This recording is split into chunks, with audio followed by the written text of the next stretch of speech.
el día de hoy vamos a desarrollar el tema de lógica proposicional. Básicamente vamos a hacer lo que es los conectivos lógicos. Primero vamos a recordar la definición de lo que es una proposición. Una proposición es una declaración sobre la que se puede decidir su veracidad o falsedad, es decir, es un enunciado verdadero o es un enunciado falso, pero no puede ocurrir ambas cosas. En conclusión, ¿qué es una proposición? Es una oración, es una frase, es lo que tú quieras, que tiene una característica, valor de verdad. O sea, puede ser verdadero o falso. O sea, si yo encuentro una expresión verdadera, se llamará proposición verdadera. Si yo encuentro una expresión falsa, se llamará proposición falsa, pero en ambos casos es una proposición. Vamos a ver algunos ejemplitos. ¿Qué son proposiciones? Por ejemplo, el 5 es un número primo. Eso tiene valor de verdad. Nos damos cuenta que el 5 sí es un número primo, eso es verdadero. Por lo tanto, esta será una proposición verdadera. 25 es divisible entre 3, eso es incorrecto. Por lo tanto, su valor de verdad es falso. Entonces, esta será una proposición, pero será una proposición falsa. 6 más 5 es igual a 15, también sabemos que es falso. Por ser falso, también viene a ser una proposición. El aula está en el segundo piso. Si me refiero al aula de quinto año de secundaria, entonces eso será falso, porque el aula de quinto año de secundaria está en el tercer piso. Pero ya es una proposición. ¿Qué no son proposiciones? Gol. Cuando yo digo esta expresión, si la bola entra al arco o no, eso nada tiene que ver. Las expresiones donde hay sentimiento, emoción, actitudes no constituyen proposiciones. Tampoco las preguntas, ¿qué hora es? Entonces eso no es una proposición, porque usted no le va a decir que es la hora verdadera o la hora falsa. No tiene valor de verdad.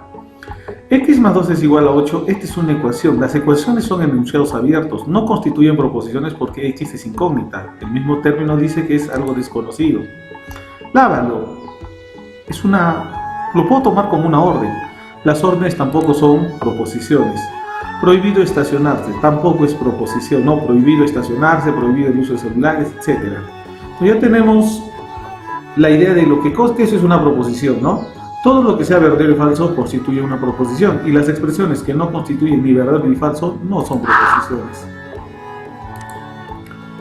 Algunos ejemplos. Establecer el valor de verdad de las siguientes proposiciones.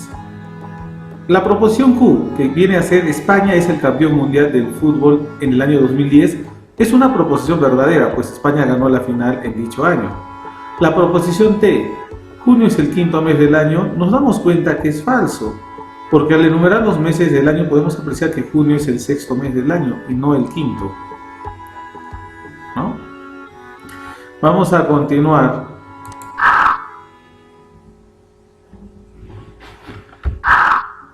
Entonces, la siguiente proposición, R. 2 elevado a la 3 es 8, 2 a la 3 es 8, la proposición es verdadera, porque esta expresión es lo mismo decir 2 por 2 por 2, y eso va a ser igual a 8.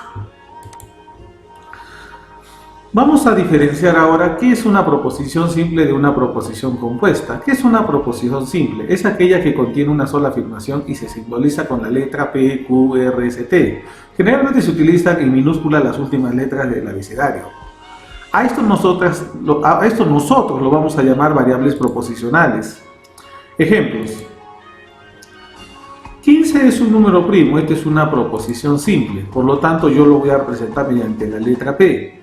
Ahora, 15 es un número primo, eso es falso. Lima es la capital del Perú, lo voy a representar con la letra Q, y eso es verdadero, porque Lima es la capital actual del Perú. Menos 3 elevado es 9. Lo simbolizo con la letra R. El 2 solamente afecta al número 3, por lo tanto sería 9, pero conservaría el signo de menos 9. Por lo tanto, esto no va a ser verdadero, porque menos 9, el resultado de este lado, no va a ser igual a 9. Es falso. Ahora viene la proposición compuesta. Son aquellas que están formadas por dos o más proposiciones simples. En toda proposición compuesta, las proposiciones simples están ligadas mediante palabras conocidas como conectivos lógicos. Es decir, ¿qué es una proposición compuesta? Es juntar varias proposiciones simples mediante los conectivos lógicos. Ahora lo vamos a estudiar con mayor profundidad. ¿Qué es un conectivo lógico? Son palabras que permiten relacionar dos proposiciones. Cuando se les representan por símbolos se les llama operadores lógicos. Estos son los conectivos lógicos que vamos a estudiar el día de hoy. Yo tengo el conectivo lógico y, el o, el doble o, el sí entonces, sí solo sí, el no, no es verdad, no es cierto, es falso, es mentiras. Voy a tomar, en la parte central están los simbolitos y en el lado derecho está el nombre de estos conectivos lógicos. Por ejemplo, el primer conectivo lógico es el i, su simbolito es una OV pero en sentido contrario. Y a esto se le llama la famosa conjunción. Ahora vamos a estudiar detalladamente cada uno. Empezamos con las proposiciones compuestas como lo que es la conjunción. Es un enunciado compuesto en el que dos proposiciones se relacionan con el conectivo lógico y. Su símbolo, como habíamos dicho, es esta V en sentido contrario. A ese simbolito se le llama el conjuntor. Por ejemplo, lo que vamos a hacer ahora es el proceso de formalización. Vamos a llevar una expresión literal, una oración, que diríamos en comunicación, lo vamos a llevar al lenguaje matemático, al lenguaje simbólico. Ese es el tema esencial de la clase del día de hoy, llevar expresiones al lenguaje matemático. Entonces, yo me doy cuenta que Jorge viajó al Cusco. Esta es una proposición simple y lo voy a simbolizar con P. Luis viajó a Ica es otra proposición simple y yo lo voy a representar con Q. Entonces acá lo pongo un costadito Q, Luis viajó a Ica. Ya tengo dos proposiciones simples. Estas dos proposiciones simples están uniéndose con el conectivo lógico y, por lo tanto, su simbología va a ser de la siguiente forma. Jorge viajó a Cusco y Luis viajó a Ica se simboliza así, P conjunción Q. Hay otras palabras que relacionan lo que es la conjunción, como por ejemplo son el pero, el sin embargo, el aunque, el además, el a la vez, el no obstante, etc.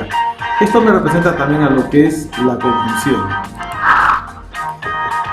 La disyunción débil o inclusiva es un enunciado compuesto en el que dos proposiciones se relacionan con el conectivo lógico o, y su simbología es una V, se le llama disyuntor. Por ejemplo, Eliana viajará a Cusco es la proposición P. Yo lo voy a simbolizar de la siguiente manera. P es una proposición simple, Eliana viajará a Cusco. Q significa que hay otra oración. La oración no es a Cajamarca. Acá se sobreentiende que Eliana también viaja o viajará a Cajamarca, ¿no?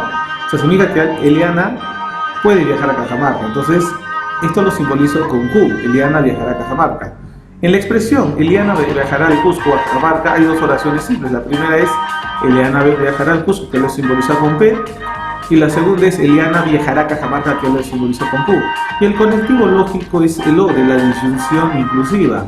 Entonces vamos a ver la simbología. Sería P, disyunción inclusiva, Q. Entonces se simboliza así. Disyunción fuerte o exclusiva es un enunciado compuesto en el que dos proposiciones se relacionan con el conectivo lógico O y O, es el doble O, cuyo símbolo es este triangulito y se le llama disyunción fuerte. En este ejemplo yo tengo o Ricardo radica en Miraflores o en Barranca. Me doy cuenta que hay dos oraciones. La primera oración sería Ricardo radica en Miraflores y eso yo le pongo la proposición P. Y la segunda, acá está, ¿no? Y la segunda sería Ricardo radica en Barranca, que le voy a poner Q, y justamente acá lo expreso, Ricardo radica en Barranca. Pero el doble O me indica que solamente puede radicar en un solo sitio, por lo tanto la simbología sería P, disyunción exclusiva Q, o sea, o Ricardo radica en Miraflores o radica en Barranca. En uno de esos dos debe radicar. El condicional es un enunciado compuesto en el que dos proposiciones se relacionan con el conectivo lógico sí entonces. Su símbolo es una flechita que apunta hacia la derecha. Se le llama implicador. Hay otras palabras que indican condicional aparte del sí entonces, el luego y el por lo tanto. Ejemplo, si 12 es un número par, entonces es divisible entre 2. Entonces nos damos cuenta que esto es compuesto porque hay dos oraciones. La primera oración sería 12 es un número par, que lo he simbolizado con P, ¿no? Como dice acá, pero resulta que en el condicional a la primera oración P ahora le vamos a llamar el antecedente. La segunda oración sería que 12 es un número divisible entre 2, lo he simbolizado con Q, y acá está, Q, 12 es un número divisible entre 2. Entonces, a la segunda expresión en el condicional se le llama el famoso consecuente. Entonces, un condicional, la primera oración es el antecedente y la segunda es consecuente. ¿Cómo se va a simbolizar? Si simboliza P, como está el entonces condicional Q. Entonces P, entonces Q. Esta es la simbolización del condicional. El bicondicional es un enunciado compuesto en el que dos proposiciones se relacionan con el conectivo lógico sí, solo sí, cuyo símbolo es una flechita que apunta hacia ambos lados. Es llamado también el doble implicador o el doble condicional. Ejemplo, yo me doy cuenta que acá hay dos oraciones. La primera oración es Cecilia es una isla, la proposición P. Cecilia está rodeada por agua, la proposición Q. Y acá hay un simbolito sí, solo sí. Entonces ese debe ser el bicondicional. O sea, el bicondicional va a unir la proposición P y la proposición Q. Entonces su simbología sería P bicondicional Q. Vamos con la negación. Es un tipo de proposición en la que se afirma que algo no existe, que no es verdad o que no es como alguien cree o afirma.